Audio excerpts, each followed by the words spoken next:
ఇప్పుడే సంక్రాంతికి వస్తున్నాం అనే సినిమా చూసి వస్తున్నాం. అసలు వెంకటేష్ కెరియర్కి కరెక్ట్గా ఇలాంటి సినిమాలు కావాలో అలాంటి సినిమాలే చేసుకుంటూ వస్తున్నారు.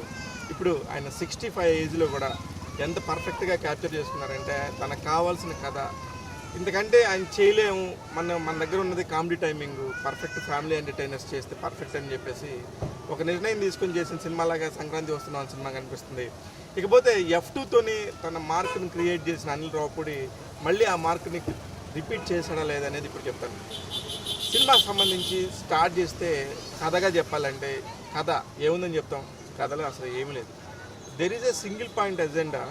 ఒక సింగిల్ పాయింట్ ఎజెండాని తీసుకొని ఒక కథను అల్లుకుంటూ దాని చుట్టూ ఉన్న క్యారెక్టర్స్ని రివీల్ చేసుకుంటూ ఒక్కొక్కటి వస్తూ ఉంటారు.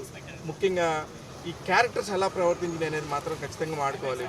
సినిమా స్టార్ట్ చేయగానే అవసరాల శ్రీనివాస్, అలాగే నరేష్, వీటి గణేష్ వీళ్ళ ముగ్గురితోని సినిమా ఓపెనింగ్ అవుతుంది. అక్కడి నుంచి ఒక్కొక్క క్యారెక్టర్ని రివీల్ చేసుకుంటా మీనాక్షి చౌదరి, అలాగే శ్రీనివాస్ గారు, వీళ్ళందరూ కూడా ఒక పోలీస్ డిపార్ట్మెంట్ నుంచి ఉన్న వాళ్ళు. వీళ్ళందరూ ఎలా కంఫర్ట్గా ఫీల్ అయ్యి ఒక చివరికి వెంకటేష్ దగ్గరికి ఎలా వెళ్ళారు, అక్కడి నుంచి కథని ఎలా మలుపులు తీసుకున్నారు.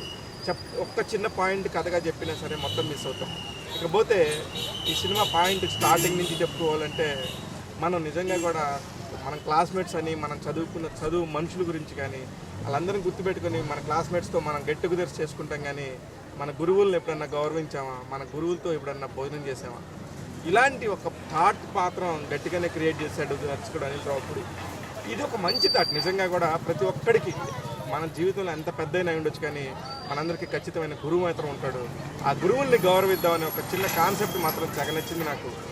ఇకపోతే మిగతా సినిమా విషయంలో ఏం చెప్పుకోవాలని ఏమీ లేదు. ఏం రివీల్ చేసినా సరే మీకు సినిమా చూడాలన్న కోరిక మిస్ అవుతుంది. అందుకని నేను ఎప్పుడు కూడా ఈ కథను రివీల్ చేయను. సూపర్ బ్లాక్ బాస్టర్ అని చెప్పను. సరదాగా ఒక 2.5 గంటల పాటు వెళ్ళి ఎంటర్టైన్ అవ్వాలనుకుంటే మాత్రం సంక్రాంతికి వస్తున్న సినిమా సరదాగా ఫ్యామిలీతో వెళ్ళండి. ఈ సినిమాలో ప్రతి ఒక్కరి నటన కూడా నరేష్, విక్టరీ వెంకటేష్, ఐశ్వర్య రాజేష్, మీనాక్షి చౌదరి, ఇలా కాకుండా బుల్లిరాజ్ అని ఒక చిన్న క్యారెక్టరు, మురళీధర్ గౌడ్, రజిత, ఇలా ప్రతి ఒక్కళ్ళు ప్రతి చిన్న క్యారెక్టర్ కూడా పండుకుంటే వచ్చింది. దేనికంటే అంత కథ అంత చిన్న లైన్ ఉంది. ఆ చిన్న లైన్ని ఎటు మిస్ కాకుండా కొంతమంది విలన్స్ కూడా చేశారు. వాళ్ళందరూ కూడా చాలా బాగా చేశారు. అందులో యానిమల్లో చేసిన అతను చాలా పర్ఫెక్ట్గా కుదిరాడు. సాయి కుమార్ గారి పీల వాయిస్ అని చెప్పేసి అతను కామెడీ చేస్తుంటే సాయి కుమార్ బేస్ వాయిస్తో మాట్లాడటం అనేది సూపర్గా అనిపిస్తుంది. అంటే మన క్యారెక్టర్స్ని బట్టి ఆ కంటెంట్ రాసిన ఫీలింగ్ వచ్చింది. దర్శకుడు అనిల్ రావుపూడి హ్యాట్స్ ఆఫ్. ఎందుకంటే ఏ కథ లేని చోట 2.5 గంటల పాటు మీరు మనుషులను అలా స్టాగ్నెట్గా నించోబెడతాం అనేది పెద్ద విషయం. ఆ విషయంలో మాత్రం మీరు ఖచ్చితంగా సక్సెస్ సాధించారని చెప్పాలి. టెక్నీషియన్స్ విషయానికి వద్దాం. టెక్నీషియన్స్ వస్తే కెమెరామెన్ సామీర్ రెడ్డి కానీ, సంగీత దర్శకుడు భీమ్స్ సిస్రేలియా కానీ వాళ్ళ పనితనాన్ని పర్ఫెక్ట్గా చూపించారు. పోతే 18 సంవత్సరాల తర్వాత 20 సంవత్సరాల తర్వాత రమణ గోముల వాయిస్ పర్ఫెక్ట్గా కుదిరింది. ఆ గోదావరి గట్టుంది అనే పాట మాత్రం పర్ఫెక్ట్గా సెట్ అయింది. మిగతా పెద్దగా పాటలు ఏమి పెద్దగా అనుకోలేదు. ఫైట్ సీక్వెన్సెస్ కూడా పెద్దగా ఏం లేవు. లాస్ట్లో క్లైమాక్స్లో ఒకసారి ఏదో చెయ్యాలి కాబట్టి ఒక ఫైట్ చేద్దాం అన్నట్టుగా వెంకటేష్ ఫైట్ అనిపించింది.